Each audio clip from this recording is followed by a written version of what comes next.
In 2006, Pierluigi Ciccione traveled from Florence to the People's Republic of North Korea as a visiting musician.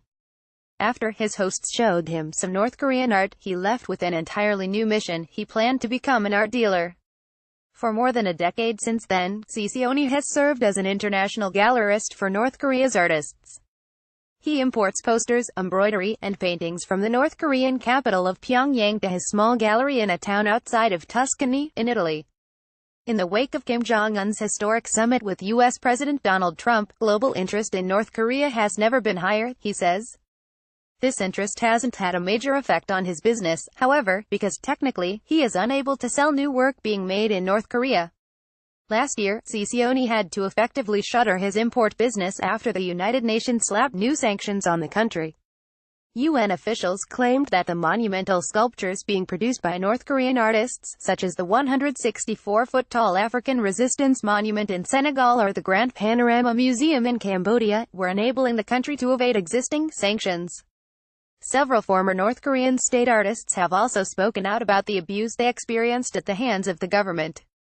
Although Ciccione claims the proceeds from his dealings go directly to the artists and not to the North Korean regime, his business has been under heightened scrutiny since then. And indeed, the monumental works, as well as the kinds of small watercolors and moody landscapes sold by Ciccione, all come from the same place, Mansudae Studios, one of the largest art studios in the world, which counts as many as 4,000 employees. The setup is a little unusual, but if you are a creative type in North Korea, an invitation to work at Mansudae is the ultimate career move. Ciccione says his unlikely role as the gateway for North Korean art to the West developed out of pure interest. He simply thought it was of excellent quality. When he offered to arrange international exhibitions and sell some of the works in Italy, the country agreed to let him, and what started out as a lark became a career.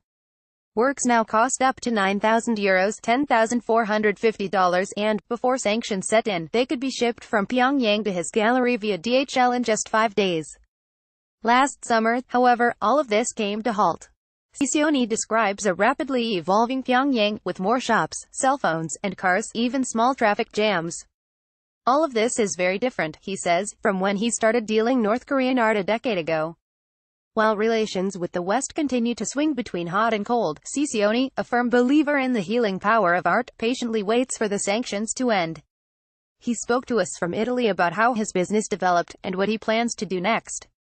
Woodcut by Kim Bong-ju, a female merited artist. Photo courtesy North Korean Art Gallery. What is the North Korean art scene like? The art scene in North Korea is rather straightforward, and I think one aspect that is really unique is that all the best artists work within Mansudae Studios. It's massive, about 4,000 people and about 800 artists in over 120,000 square meters.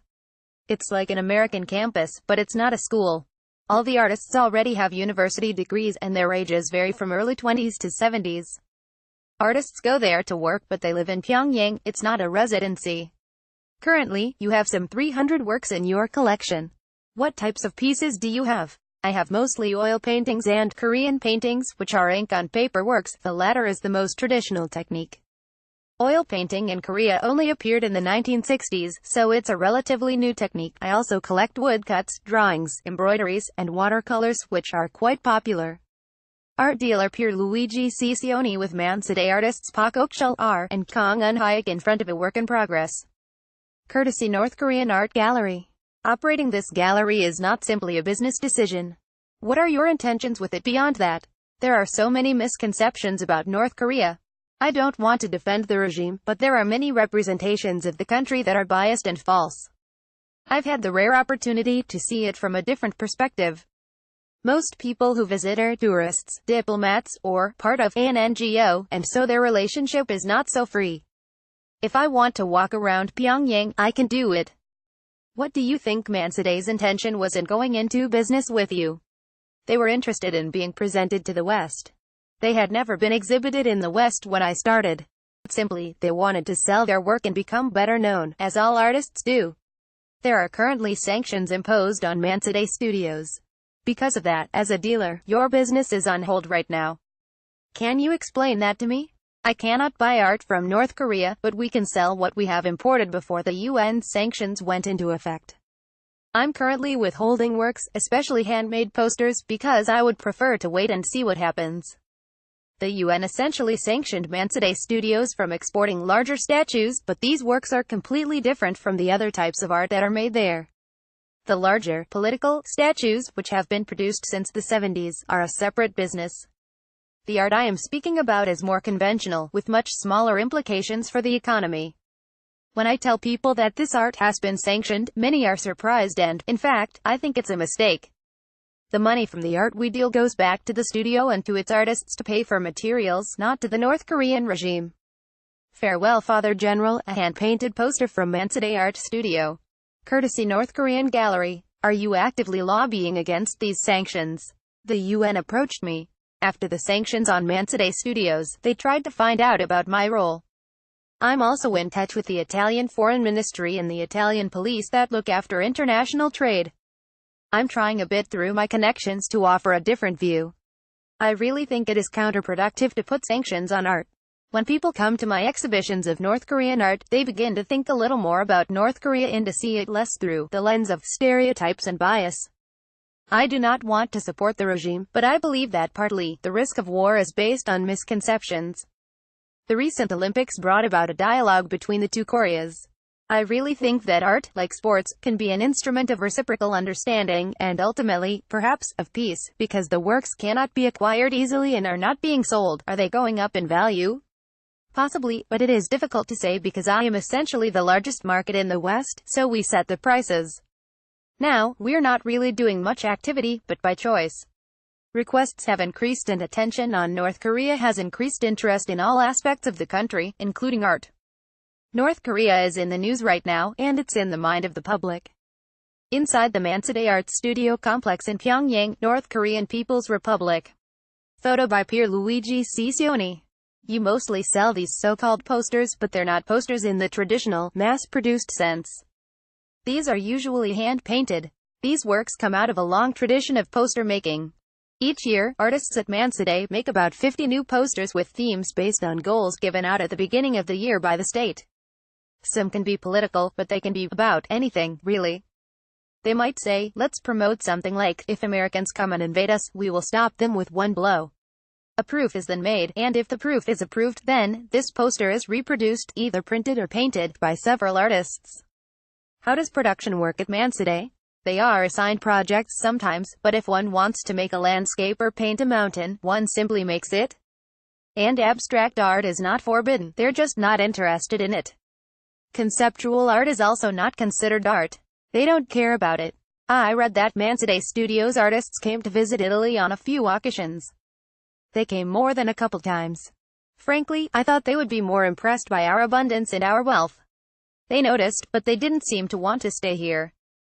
It's the same as when I meet with North Korean diplomats. When they go back, they are not sad. Country Dance by People's Artist and Vice President of the Mansade Art Studio, Kim Song-min. Courtesy North Korean Art Gallery. When you took them around the city, to Italian galleries or museums, what did they think of contemporary art? Once, I took around 12 of the most important artists in the country around Florence and Rome. I took them to the Uffizi, the Vatican museums, and to an exhibition of contemporary conceptual art. They found the conceptual art show funny, not in an obnoxious way, they just found it kind of comical. But they knew the Western masters, like Michelangelo, Leonardo, and Botticelli. They had studied those in university. It was interesting. As an Italian, I know who the masters are, and I am aware of who is a minor or a major artist. But they had fresh eyes in a way, so they may have liked the work that to my eyes was by a minor artist. There are some monuments in Florence that are almost insignificant to us, but they found them interesting. They were more interested in the figuration than in any of the religious symbolism. A painting of Mount Pictou from Mansade Art Studio, depicting a sacred mountain especially for North Koreans but also for South Koreans. Photo courtesy North Korean Art Gallery. Does fame work differently for the art world there? Fame is not like it is here. Although some artists are definitely more famous than others, they are not household names. In Mansade Studios, however, there is definitely a hierarchy. There are two designations given to artists: people's artists, the highest title, or merited artists. But in general, you have made it as an artist when you are invited to work at Mansade. There also isn't the same kind of hierarchy as in the Western art world. The artists who practice different techniques are considered just as good as any other. Merited are people's artists, be embroiderers, they are as valued as sculptors. Do you have plans to go back to North Korea? I planned to go back last year to work on an exhibition of posters that was to be held in Italy in September. I had invited 4 artists to come here as well, but none of that happened because I had to cancel the show. I couldn't get the works here because of the sanctions. It was a disappointment for us all, but especially for the artists who were supposed to come. I think it would have been extremely interesting, especially in this current period, to have such an exhibition. Follow Artnet News on Facebook. Want to stay ahead of the art world? Subscribe to our newsletter to get the breaking news, eye-opening interviews, and incisive critical takes that drive the conversation forward.